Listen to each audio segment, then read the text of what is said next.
सुप्रभात। आज मैं पुनः आपके सामने हिंदी प्रतिष्ठा प्रथम वर्ष द्वितीय पत्र में संकलित महत्वपूर्ण मैथिल कोकिल कवि विद्यापति द्वारा रचित पद को लेकर आपके सामने प्रस्तुत हुआ हूँ। रामवृक्ष बेनी पुरी द्वारा संपादित विद्यापति पदावली में संकलित 198 संख्या दोहा 198 संख्या पद आपके सामने प्रस्तुत करूंगा। इस पद में भी विद्यापति ने विरहिणी नायिका के दर्द को, विरहिणी नायिका की विरह व्यथा को मार्मिकता पूर्वक प्रस्तुत करने की कोशिश की है। इसमें वे कहते हैं, विद्यापति अपनी नायिकाओं के माध्यम कहते हैं, जौवन रतन अछल दिन चारि तावे से आदर कैल मुरारी।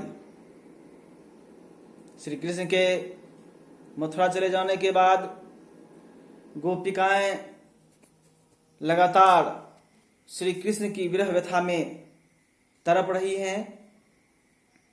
वे अपनी दशा पर पूरी तरह से चिंतित हैं और अब स्थिति इतनी बिगड़ गई है कि वे श्री कृष्ण को उलाहना तक देने को मजबूर हो गई हैं।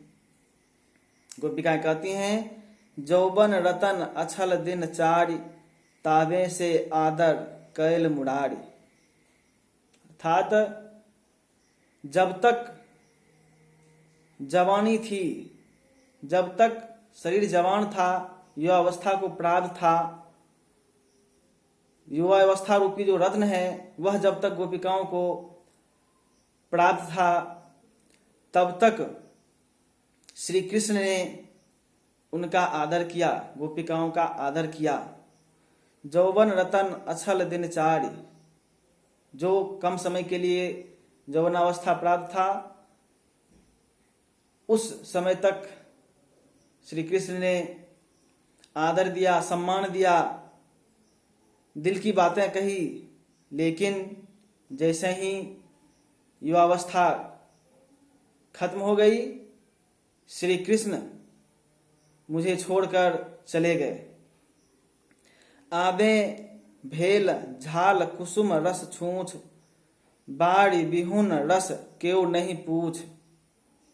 गोपिकाएं कहती हैं, अब यह जो मेरा शरीर पुष्प रूपी शरीर है, वह अब गंधहीन हो चुका है, रसहीन हो चुका है। आबे भेल झाल कुसुम रस छूछ, बारी बिहुन रस सड़ केउ नहीं पूछ। जिस प्रकार गंधहीन पुष्प का कोई महत्व नहीं होता, कोई उसे पूछता नहीं, जल से हीन तालाब को कोई नहीं पूछता, उसका महत्व घट जाता है। ठीक उसी प्रकार आज लगता है जैसे मेरा शरीर गंधहीन फूल की तरह एवं जलहीन सरोवर की तरह हो गया है, जिससे कि श्री कृष्ण मुझे छोड़कर चले गए हैं, मेरा सुध भी नहीं लेते।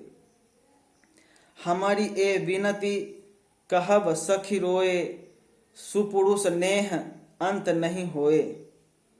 गोपिकाओं को यह विश्वास है कि जो सत्पुरुष होते हैं उनमें ऐसी भावना कभी भी उत्पन्न नहीं होती है। श्री कृष्ण सत्पुरुष हैं, अच्छे पुरुष हैं, महान हैं। मुझे मेरी उनसे यह विनती है, हमारी ए विनती कहब सखी रोए। मैं रो रो कर विनती करती हूँ श्री कृष्ण से कि जो सत्पुरुष होते हैं उनमें ऐसी भावना नहीं होती, उनमें कभी भी प्रेम का रस सूख नहीं सकता। वे यदि पूर्व में हमसे प्रेम करते थे सही में, तो आज भी वे हमसे प्रेम कर रहे होंगे, करते होंगे। अतः मुझे आशा है कि श्री कृष्ण आज भी हमें प्रेम विमुख नहीं करेंगे। जाबे से धन रह अपना हाथ, ताबे से आदर कर संग साथ। गोपिकाएं कहती हैं कि यह जमाना ही ऐसा है, समय ही ऐसा है कि जब तक व्यक्ति के पास धन रहता है तभी तक लोग उसको पूछते हैं, उसकी चापलूसी करते हैं, और पैसे वाले लोगों की संगति भी बहुत लोगों से होती है। जावे से धन रह अपना हाथ, तावे से आदर कर संग साथ। जब तक इंसान के पास धन होता है, संपत्ति होती है, तभी तक अन्य लोग उसके आसपास घूमते हैं, मंडराते हैं और उसका आदर भी करते हैं। संगी साथी तभी तक लोगों का आदर करते हैं जब तक उसके पास धन होता है, संपत्ति होती है। और जैसा ही धन संपत्ति खत्म हो जाता है या उसमें कमी हो जाती है, तो संगी साथी भी धीरे धीरे उसका साथ छोड़ने लगते हैं। ठीक वैसी ही स्थिति लग रहा है जैसे गोपिकाओं की हो गई है। गोपिकाओं को अनुभव हो रहा है कि शायद मेरी स्थिति उसी धनहीन व्यक्ति की तरह हो गई है, जिस वजह से कि श्री कृष्ण आज मुझे छोड़कर चले गए हैं और पुनः सुध लेने का कोई प्रयास नहीं कर रहे हैं। धनिकक आदर सब तहु होए, निर्धन बापुर पुछ नहीं कोए। गोपिकाएं अगली पंक्ति में कहती हैं कि जो व्यक्ति धनिक होते हैं, धनवान होते हैं, धनयुक्त होते हैं, उनका आदर हर जगह होता है।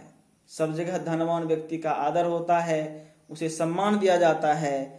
और निर्धन बापुर पूछ नहीं कोई। और जो निर्धन होते हैं, धनहीन होते हैं, उसे कहीं भी आदर नहीं मिलता, उसे सम्मान नहीं मिलता। ठीक वैसे ही जैसे कि आज हमारी स्थिति हो गई है।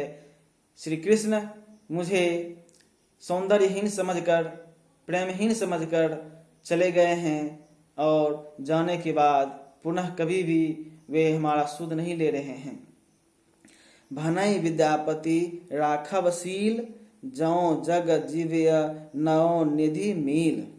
विद्यापति अंत में गोपिकाओं को सांत्वना देते हुए कहते हैं कि हे युवतियां, यदि आप अपना शील बनाए रखेंगे, अपना धैर्य बनाए रखेंगे, अपना आदर्श स्थापित किए रखेंगे, तो निश्चित तौर पर यदि आप इस आदर्श के साथ, इस शील और गुण के साथ इस संसार में जिएंगे, तो निश्चित तौर पर आपको श्री कृष्ण तो क्या नवों निधियों की प्राप्ति होगी। इसलिए आप शीलवान बने रहें, कभी भी पथभ्रष्ट न हो और इसी आदर्श के साथ आप इस जीवन में आगे बढ़ते रहें, तो निश्चित तौर पर श्री कृष्ण की प्राप्ति के साथ साथ आपको इस संसार में नवों प्रकार की निधियों की प्राप्ति होगी। तो इस तरह विद्यापति ने इस पद में गोपिकाओं की विरह व्यथा, विरह दशा की अतिशयता का मार्मिक वर्णन किया है। गोपिकाएं श्री कृष्ण का इंतजार करते करते, उनको याद करते करते इस हद तक पीड़ित हो उठी हैं कि जो कृष्ण एक समय उनके जीवन का आधार था, वे गोपिकाएं जिस कृष्ण को जीवन का आधार समझती थीं, अपने जीवन का सर्वस्व समझती थीं, श्री कृष्ण के विरोध में किसी के मुख से निकली हुई बात जिसे पसंद नहीं होती थी, आज वे गोपिकाएं श्री कृष्ण को उलाहना देने को मजबूर हैं। आज खुद गोपिकाएं श्री कृष्ण के वियोग में इतना व्यथित हो चुकी हैं कि उन्हें लगता है कि शायद अब मेरे पास, मेरे शरीर में कुछ भी नहीं बचा है। जिस वजह से श्री कृष्ण हमारे पास थे, शायद वो वजह समाप्त हो गई है और इसीलिए श्री कृष्ण मेरे पास नहीं है और उनके अभाव में यह जीवन जीना कितना कष्टकर हो गया है। दुखपूर्ण हो गया है, इसका अंदाजा शायद कोई नहीं लगा सकता। तो इस तरह विद्यापति ने इस पद में गोपिकाओं की विरह व्यथा का मार्मिक वर्णन किया है, जो पाठकों को अनायास ही अपनी ओर आकर्षित करने में पूर्णतः सफल है। इस तरह आज का यह वीडियो यहीं समाप्त होता है। हम फिर मिलेंगे अगली वीडियो में नए विषय के साथ। धन्यवाद।